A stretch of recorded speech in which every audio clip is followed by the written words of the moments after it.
yo quiero que veamos el Salmo 19, que tiene la segunda parte, se refiere a la palabra, pero la primera parte se refiere a la naturaleza como uno de los medios que Dios usa para revelarse. Y entonces un término más general para incluir los dos es la revelación. Y hay una revelación general y una revelación especial, y esa revelación especial es la Biblia. Pero vamos a hablar aquí un poquito de ambas partes. Entonces, el Salmo, que a propósito, esas letritas chiquitas sobre los salmos, eso es parte de que aparecía en los escritos originales, no el subtítulo. En este caso, ese solo es encabezado. Y luego están todos los subtítulos, que algunos están muy buenos y otros no tanto, pero esa es una obra posterior. Tampoco las divisiones, no estaba dividido originalmente en capítulos y versículos. Los salmos sí, y luego se les enumeró de la manera que están, porque eran unidades literarias independientes, eran himnos. Eso es lo que son los salmos. Pero bien, este es algo que compone David, el rey David, y lo presenta a los músicos, los que dirigían la adoración en el templo. Y comienza hablando de la naturaleza. Los cielos cuentan la gloria de Dios y el firmamento anuncia la obra de sus manos. Dios se ha dado a conocer a través de su creación. Es creación de Dios. La creación no debe ser adorada. ¿Qué hicieron los pueblos paganos por siglos? Adoraban al sol, adoraban a la luna, adoraban a los ríos, el río Nilo, por ejemplo. Había un dios de las moscas, un dios de las ranas. Todas las plagas en Egipto es ese desvío, esa desviación de la verdad del Creador, y dándole culto a la creación.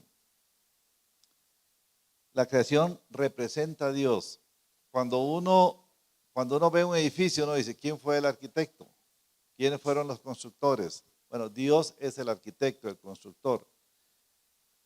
Una cosa, tengo 2 hijas en medicina, y entonces hablamos de algunos aspectos de la biología, de la composición molecular. Una tiene especialización en genética, y eso es tan complejo y es tan microscópico que uno dice, pero ¿cómo es esto?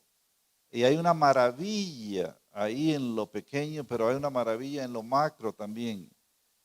Una sabiduría que apenas vamos nosotros descubriendo, los seres humanos, así poquitos por poquitos. Pero en cada cosa debería impresionarnos de tal manera que uno diga, no hay otra explicación, es Dios, es la sabiduría de Dios, es este Dios eterno, único, incomparable, distinto, separado de toda la creación, el que ha podido hacer estas cosas.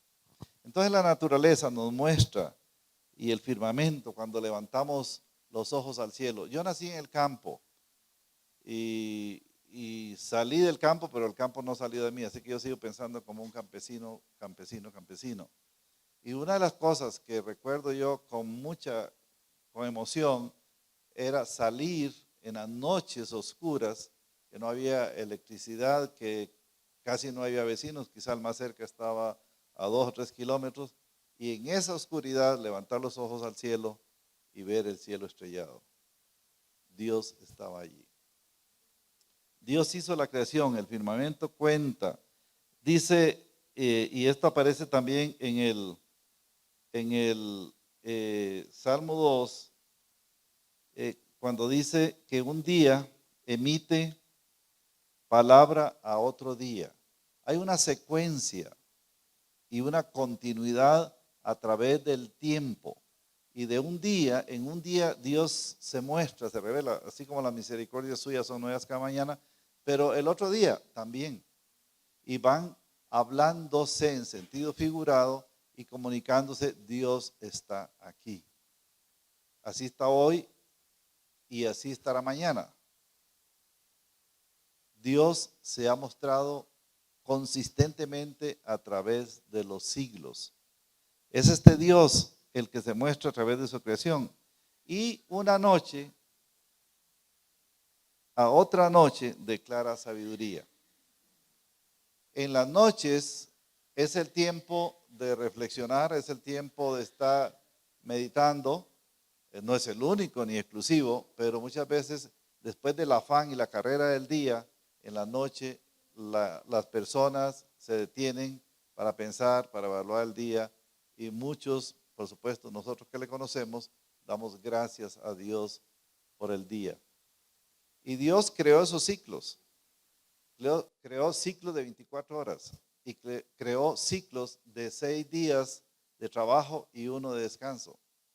No sé si algunos han leído, pero en el tiempo de la Revolución Francesa, que querían borrar y estaban más en contra del catolicismo y sus diferentes expresiones, pero una de las cosas que hicieron los que guiaron la revolución fue cambiar la semana y la hicieron de 10 días. ¿Cómo es eso que los cristianos celebran el domingo para dedicárselo a su Dios? Entonces hagamos la semana de 10 días. No funcionó. La echaron a andar, así como los gobiernos toman decisiones, un grupito por allá sin entender lo que están haciendo, y luego cuando viene la implementación, no funciona. No funciona. Dios creó los ciclos y nos hizo a nosotros, los seres humanos, para movernos dentro de ese ciclo. Trabajar 6 días, descansar un día. Y el descanso no ese es el día de tirarme en la hamaca. Ese es el día de pensar en Dios y agradecer a Dios y encomendarnos a Dios para las tareas que vienen la semana siguiente. Versículo 3 dice, no hay lenguaje ni palabras, ni es oída su voz. Aunque no haya una voz audible, el mensaje está comunicado a través de la creación. De verdad, es que hacia donde uno vea, si uno ve, por ejemplo, las plantas, los que saben o han leído o escuchado todo ese proceso de la fotosíntesis, cómo toma la planta la luz y la transforma en energía. ¿Cómo pasa eso? A mí esto se me ocurre pensar en aquella conversación casi al final de la prueba que el Señor le hace a Job y el Señor le dice, y algunas de las cosas que le dice es, ¿dónde estabas tú cuando yo alimentaba a los leoncillos? Dios, cuidando de sus criaturas. ¿Dónde estabas tú cuando yo le ponía los colores al pavo real? A esas preguntas se le llaman preguntas retóricas, porque la pregunta tiene la respuesta. Ya está implicada ahí, que ahí no estaba Job. ¿Y qué es lo que le está diciendo el Señor a Job? Yo soy el creador, yo soy el que gobierna este universo. Debes creerme a mí. Y por eso Job dice, yo de oídas había oído, pero ahora conozco a mi Dios. Aún en la creación, y Dios utiliza ese argumento para, yo lo que digo, esa forma de argumentación lo deja uno desarmado. Si uno pudiera usar una figura de las caricaturas, aquellas donde los personajes se derriten y resultan ahí como una gota de agua. Bueno, Dios lo agarra a uno y cuando está argumentando de esa manera, lo lleva al punto donde uno casi se desvanece. Porque Dios es el Señor, porque Dios es el Creador, e incluso cuando uno piensa en términos de astronomía, uno piensa, el Sol es lo más importante en el sistema solar, porque es mucho más grande que todo lo demás, pero no, el Sol y la luna fueron creados para la tierra, para nosotros los habitantes de la tierra. Y por eso es que el salmista también dice en otra parte, tú lo coronaste de gloria. Es poco menor que los ángeles y lo coronaste de gloria. Porque Dios hizo estas cosas para nosotros. No las hizo para que los astrónomos se pierdan allá y realmente métase ahí en su teléfono, no ahorita, porque se me va a distraer viendo otras cosas, pero vea las galaxias. Y nosotros estamos en la Vía Láctea, que es solo una. Y hay galaxias de galaxias. Yo soy totalmente incapaz de imaginar el universo. Y Dios no solamente creó la Vía Láctea, Dios creó el universo. Y nos asombramos de que, y ahora lo cuestionan, de que se llegó a la luna. Y algunos quieren ir a Marte. Pero esto es infinito, infinito. Hasta, le voy a decir, hasta donde la imaginación le llegue. Allá donde topa, donde pega, donde choca la imaginación, todavía allá está Dios. Ese Dios se ha revelado. Ese es nuestro Dios. Ese es el Dios que envió a Jesucristo, nuestro Salvador. Y luego va a dar aquí una ilustración del sol. Y se va a referir específicamente al sol en la parte final del versículo 4. Dice, en ellos, en los cielos, puso tabernáculo para el sol. Y el sol, aquí va a usar una comparación, una figura de lenguaje. El sol es como el joven novio. En aquella cultura ya el novio se consideraba esposo. José desposado con María, ya era el esposo de María, María era su esposa. Y sale de su tienda como que va para la boda. Y en esto va con emoción, va brillante, va con su mejor apariencia, dice. Así va el sol, nace y se desplaza en la órbita que Dios le ha establecido y va calentando, mostrando su luz y su calor a toda la tierra. El sol no es un Dios. El sol es hecho por Dios. El sol es para nuestra bendición, no para nuestra perdición, adorándolo o sirviéndole como muchos le sirven o le han servido y le han adorado y le han hecho templos y le han hecho tantas cosas a través de los siglos.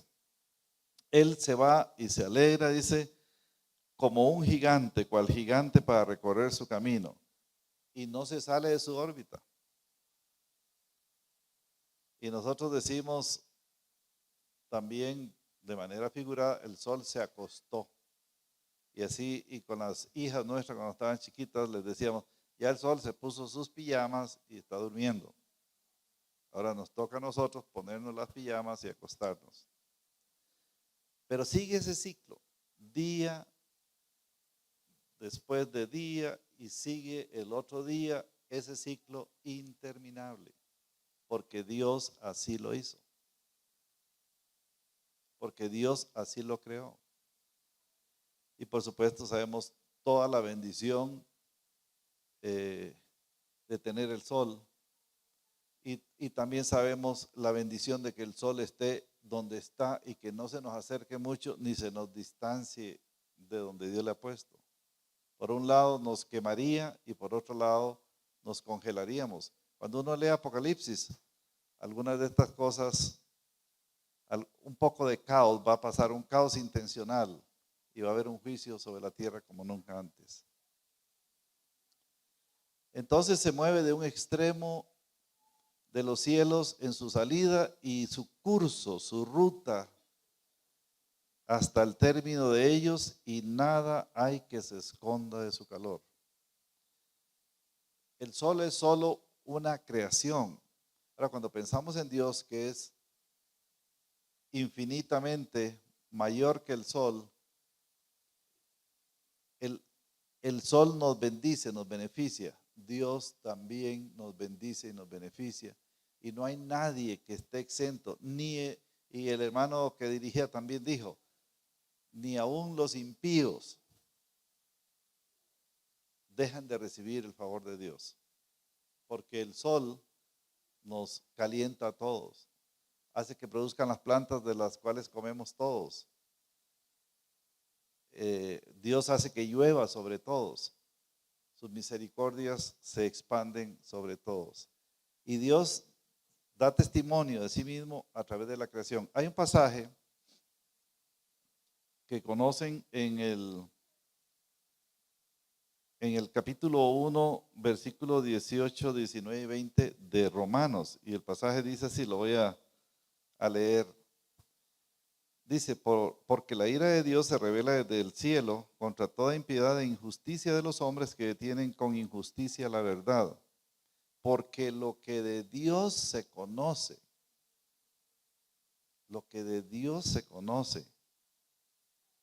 les es manifiesto, pues Dios se lo manifestó. Tomen nota de esto, porque las cosas invisibles de Dios, a Dios nadie le ha visto jamás. Lo invisible de Dios o de Él, y hay dos cosas que va a mostrar a través de la creación: su eterno poder y divinidad y deidad, que lo separan de la creación. Él es divino. Y nosotros, si estábamos hablando allá en el seminario, nosotros que creemos en las palabras y que las palabras tienen razón de ser, y aquí hay una palabra que va a calificar la manera en que los seres humanos podemos ver, y dice que se hace claramente visible. El poder y deidad de Dios se hacen claramente visible. ¿Qué es lo que llamamos, o esa frase de que es claro? Es que no hay confusión, es que es obvio. Y cuando decimos algo es obvio, es que no ocupa explicación. Dios dejó ver a los seres humanos su eterno poder y su divinidad a través de la creación. Y esto se hace claramente visible desde la creación, de la creación del mundo, siendo entendidas por medio de las cosas hechas, de modo que los seres humanos no tienen excusa. Dios, esta parte se revela, Dios se da a conocer a través de su creación. No debe haber confusión. Ahora, ¿qué es lo que pasa? Siguiendo el pasaje romano, no estamos en el pasaje, pero solo para no dejarlo ahí inconcluso.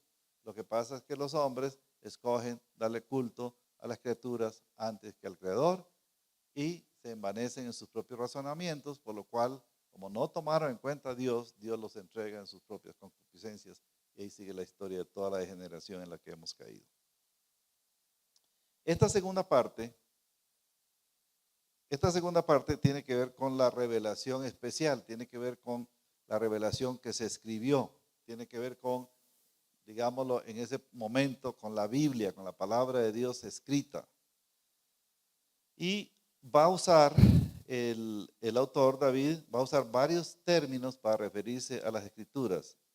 Habla de la ley de Jehová, habla del testimonio de Jehová, de los mandamientos de Jehová, del precepto de Jehová, del temor de Jehová, de los juicios de Jehová, y todas son formas sinónimas. Cada uno tiene su propia connotación, pero son sinónimos de la palabra de Dios.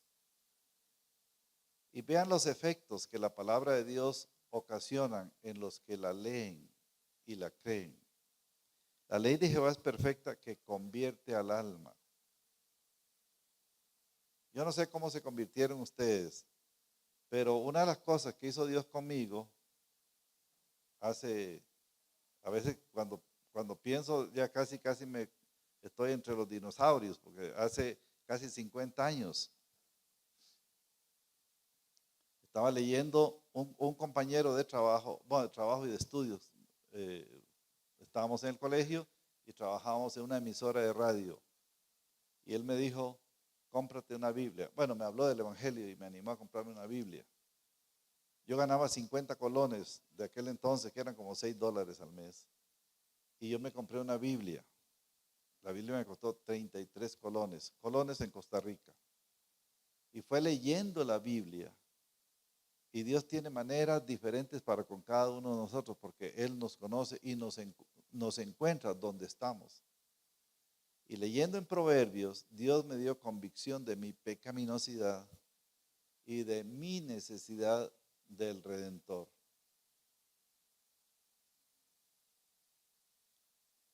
Otra vez, Dios trabaja con las personas de diferentes maneras. Algunas personas tienen temor de la muerte y entonces Dios les promete la vida. Él es Dios y Él se nos acerca a nosotros de muchas formas para llevarnos a su Hijo, que es el único camino, que Él es la verdad y la vida. Él es propicio a nosotros para llevarnos a su Hijo, para que lo conozcamos a Él por medio de la fe. Y entonces la palabra convierte el alma. La palabra transforma a las personas. Las palabras, así como dice Pablo en 2 de Timoteo 3:16, toda escritura es salida de la boca de Dios y es útil para instruir, para corregir en justicia, a fin de que el hombre de Dios sea perfecto, maduro, enteramente preparado para toda buena obra. ¿A qué palabra se refiere Pablo en ese pasaje? No se refiere al Nuevo Testamento, porque no estaba escrito. Ni siquiera él estaba dando por sentado que lo que escribía era la palabra de Dios para incorporarse al canon, al conjunto de libros sagrados. Él está pensando en el Antiguo Testamento. Y por eso a los que predicamos, enseñamos, les animamos a predicar el Antiguo Testamento. Es como más natural, más cercano a nosotros el Nuevo Testamento, nos identificamos, incluso hasta el idioma. Con el griego uno se identifica más, hay palabras en español que vienen del griego así directas, como por ejemplo campo, que es agro, y de ahí vienen todas las palabras derivadas. Y entonces hay muchos términos, y en medicina, ni para qué hablar, de ahí del griego se han transliterado hasta el español esos términos, y es un poco más familiar culturalmente por la influencia de Occidente. Pero el hebreo está más lejano, es una cultura más lejana. Sin embargo, esa escritura, el Antiguo Testamento, Génesis a Malaquías, es útil para enseñar, para corregir, para instruir en justicia. Esa es la palabra de Dios.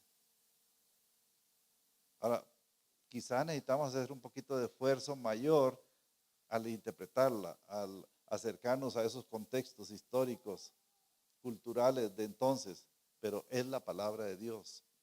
Y hay que predicarla con tanta devoción, con tanto entusiasmo, como predicamos el Nuevo Testamento. La Biblia, de Génesis a Apocalipsis, es la palabra de Dios. Entonces dice que el testimonio de Jehová es fiel, es verdadero, es fidedigno y hace sabio al sencillo. ¿Se puede identificar con eso? Por un lado, es interesante que cuando uno mira a los sofisticados, o por lo menos que piensan que son sofisticados, pues no lo son tanto. Son tan llanos, tan sencillos como todos los demás. Ellos se creen sofisticados. Y allá dice Pablo, para los griegos el evangelio es locura. Los judíos quieren señales, pero la palabra de Dios, Cristo, es sabiduría de Dios para nosotros. Los sencillos, y por eso hay discusión, ¿qué es eso de dejar a los niños venir a mí? Y el que no venga a mí como un niño no puede entrar en el reino de los cielos. Es la actitud. Si uno viene a Dios con soberbia, si uno viene a Dios como una de las palabras que se usa en el Antiguo Testamento, viene a Dios con el puño cerrado y el brazo alzado, no, ahí no va a prosperar. Pero todo aquel que se humilla en su presencia es bendecido. Y la palabra de Dios, que es fidedigna, que es confiable, hace sabio al sencillo. Yo les contaba allá en la reunión que tuvimos de un hermano analfabeta, líder de una iglesia, esto era en Santa Cruz, Bolivia. Ese hermano analfabeta, sencillo, más sencillo. Nosotros te hemos dicho, no sé si, hay algunos dichos que en lugar de contribuir no sirven, pero en el campo, antes de que la industria hiciera los calzoncillos o la ropa interior de los hombres, por lo menos es lo que me acuerdo del caso nuestro, los hacían de los costales donde vendían, donde llevaban la harina o el azúcar. Y nosotros decimos, hay gente más sencilla que un calzoncillo de manta. Bueno, a esa gente sencilla, más que un calzoncillo de manta, por la palabra, puede mostrar gran sabiduría. Sabio al sencillo. Y el sencillo en este contexto es aquel que tiene la disposición a aprender, en contraste con el escarnecedor, con el orgulloso, con aquel que cree que no puede o que ya no hay nada que aprender. Pero el sencillo es el que se sienta con la mente abierta y dice, Dios, háblame. Y al sencillo, Dios lo hace sabio. Y a los sabios los confunde. En el contexto universitario, ahí donde está la crema innata del saber, se supone, ahí hay tanta ignorancia entre los profesionales. Claro, conocen ciencia, conocen tecnología, conocen ciertas cosas, pero cuando van a su vida personal, ahí están deshechos. Porque ese conocimiento de la universidad no transforma el alma. Pero el conocimiento de Dios, de su palabra, da sabiduría. Y ese hermano allá en Bolivia, sencillo, muy sencillo, en la escuela donde estaban los profes, mostró más sabiduría en muchos casos que los profes. Porque aunque él no sabía leer, sabía oír. Y su hijo le leía la palabra de Dios. El 8. Los mandamientos de Jehová son rectos, que alegran el corazón. ¿No es cierto eso? Cuando uno lee la palabra, uno dice, wow. Ay, a veces uno se siente así, pequeñito, pequeñito, pequeñito, ante la palabra de Dios y ante la grandeza de Dios. ¿Y cómo es que Dios ha escogido contarnos esto a nosotros? Contarnos esto a nosotros. Dios en Apocalipsis nos cuenta la historia del futuro. Nosotros no necesitamos andar buscando adivinos para que nos predigan y nos digan si voy a ser feliz o no. Ya nosotros tenemos todo dicho. Nosotros conocemos la historia del futuro porque Dios nos la ha dado. Y eso nos alegra y nos da seguridad. Y dice que cuando el Señor Jesús venga, los que han muerto en Cristo resucitarán primero y los otros que no han muerto, no tienen que resucitar si no han muerto, pero no pueden entrar en el reino de los cielos sin ser transformados, porque carne y sangre no pueden entrar en el reino de los cielos. Entonces los muertos en Cristo resucitarán primero y luego los que estemos vivos, dice Pablo, pensando que él, en la posibilidad de que él estuviera vivo cuando Cristo regresara, dice, seremos transformados. Y eso lo puede decir uno igual que Pablo lo dijo, si estamos vivos seremos transformados, pero los muertos van a resucitar primero. Eso lo sabemos, eso lo creemos. ¿Y qué hace eso? Nos alegra. Cuando Pablo lo escribe, la introducción a esa sección dice, esto lo escribo para que tengan consolación, no como los que no tienen esperanza. que el que no tiene esperanza no tiene consuelo.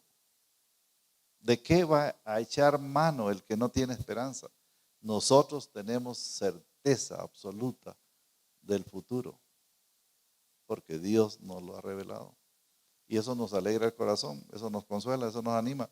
La muerte no nos aflige, o por lo menos no debería afligirnos, por si alguien todavía se aflige con la muerte, porque estamos a veces en diferentes etapas de crecimiento. Y hay personas que se afligen cuando piensan en la muerte, pero la muerte no debería afligirnos. Debemos estar alegres. El temor de Jehová es limpio, que permanece para siempre, y los juicios de Jehová son verdad. Esto que permanece para siempre es que no va a cambiar dependiendo de la ola cultural del momento. Las presiones de la sociedad son increíbles. Y hoy día, en estos últimos tal vez 20 años, han tratado de judicializar el pecado, de ir a los congresos o a los parlamentos o a los senados de los países y convertir en ley lo que es pecaminoso. Antes había leyes para condenar eso. Ahora han cambiado las leyes para buscar la aprobación general de la población sobre ciertas prácticas pecaminosas y abominables a Dios. Pero la palabra permanece para siempre. Y cuando entremos en tensión entre las legislaciones y la palabra de Dios, debemos quedarnos con la palabra de Dios. La palabra de Jehová es verdad, es confiable, absolutamente confiable.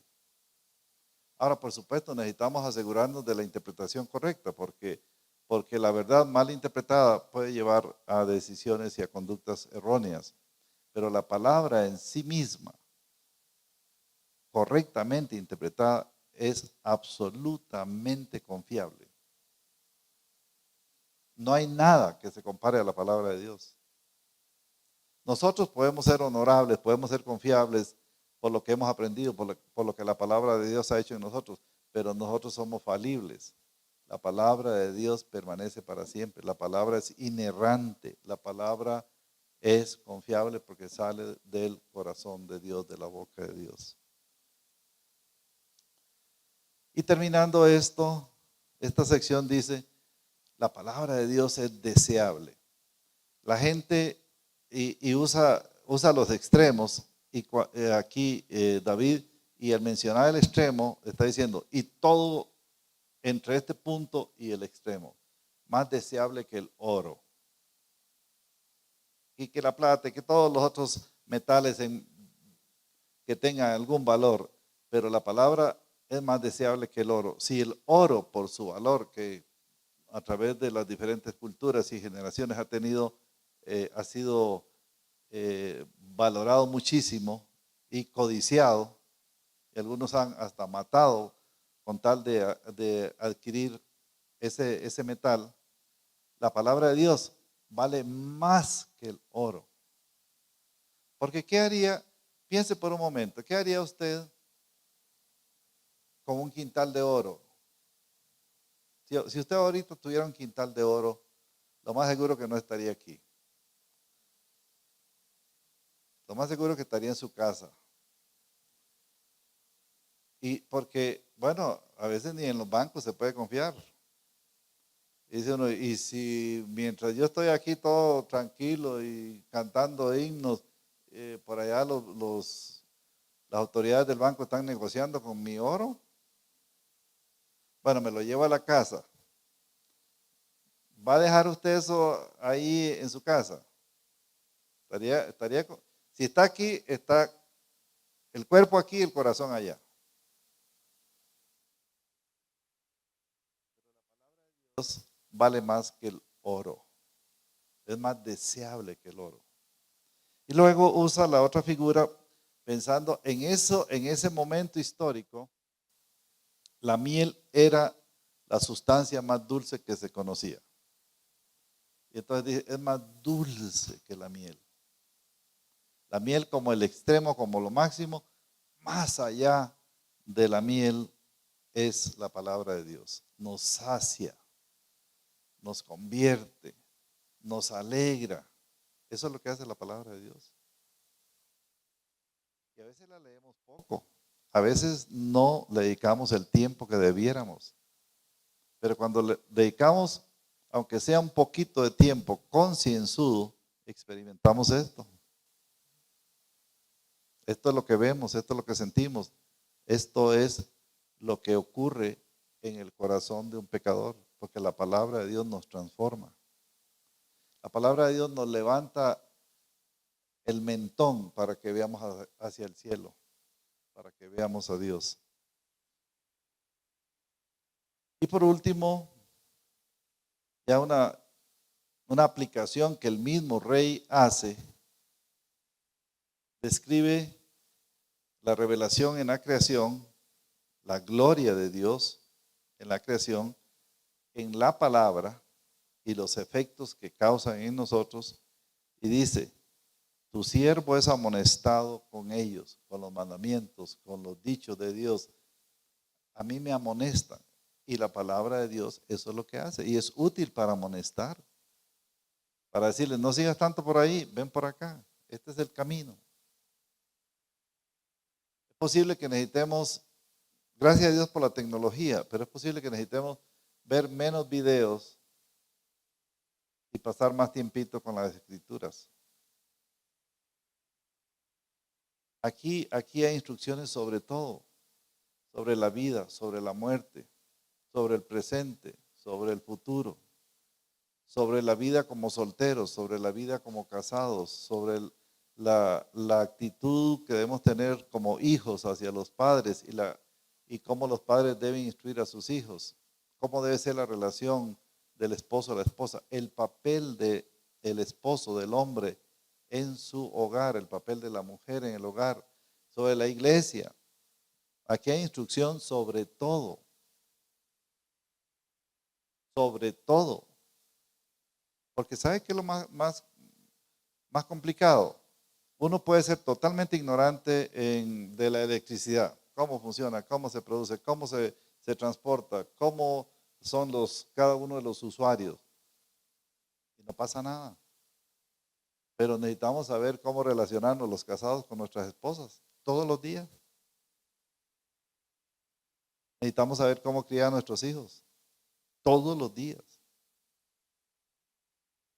Gracias a Dios por el agua que llega hasta nuestras casas y abrimos los chorros, pero si no hubiera, uno va al río, uno hace un pozo, de alguna manera se busca el agua o se desplazaría a esos lugares donde hay fuentes de agua. Y eso se soluciona.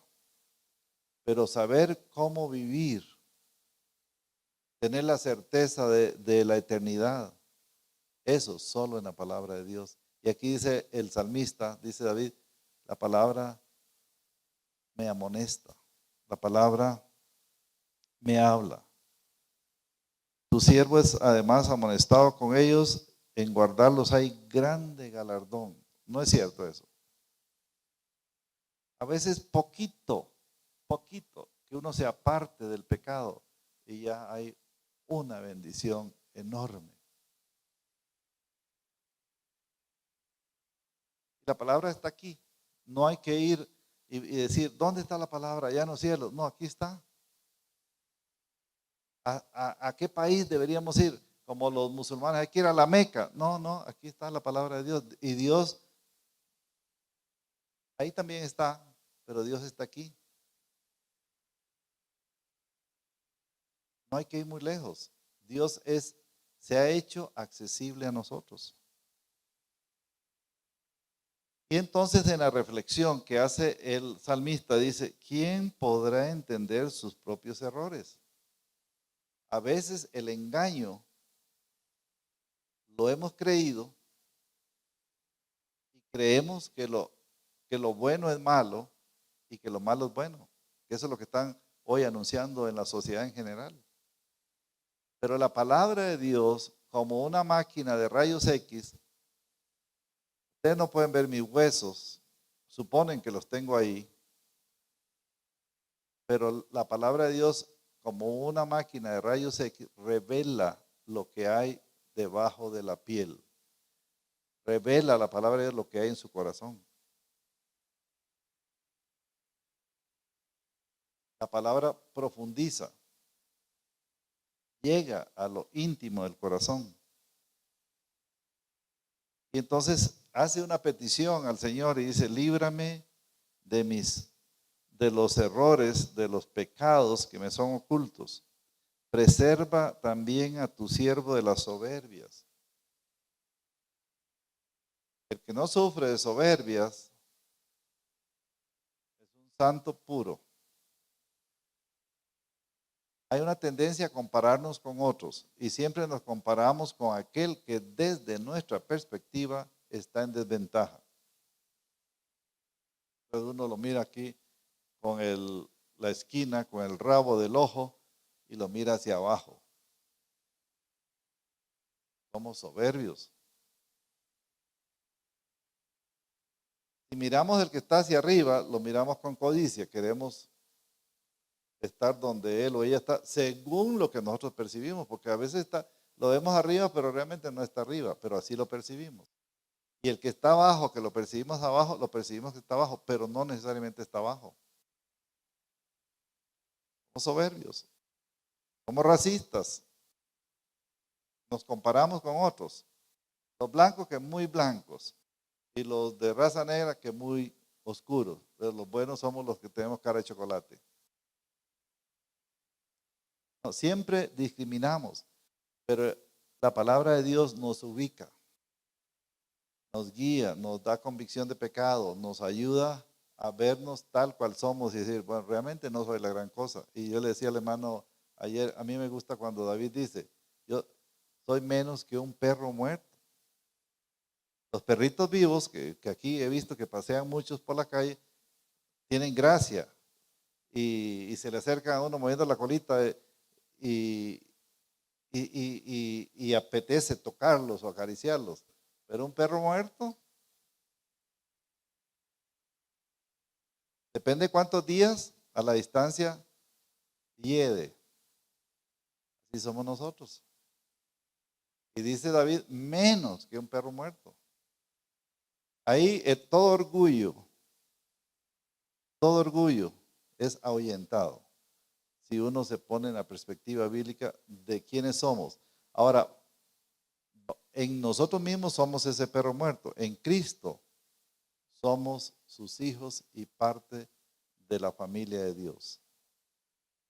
Y eso establece una diferencia. Y por último, que hace esta petición, preserva también a tu siervo las soberbias, que no se enseñoreen de mí, entonces seré íntegro y estaré limpio de gran rebelión. Sean gratos los dichos de mi boca y la meditación de mi corazón delante de ti, oh Jehová, roca mía y redentor mío. Ahí es donde uno tiene que terminar enfocándose en Dios. Dios, que te complazca esta reunión. Dios, que cuando oro llegue hasta ti. Y no llega en nuestras fuerzas, llega en su Hijo Jesucristo. Así que hermanos, este salmo nos muestra a Dios, la revelación de Dios. La primera sección a través de la creación y la segunda sección del 7 en adelante a través de las escrituras. Y nosotros tenemos el compendio completo. Debemos leerlo más. Que el Señor les bendiga.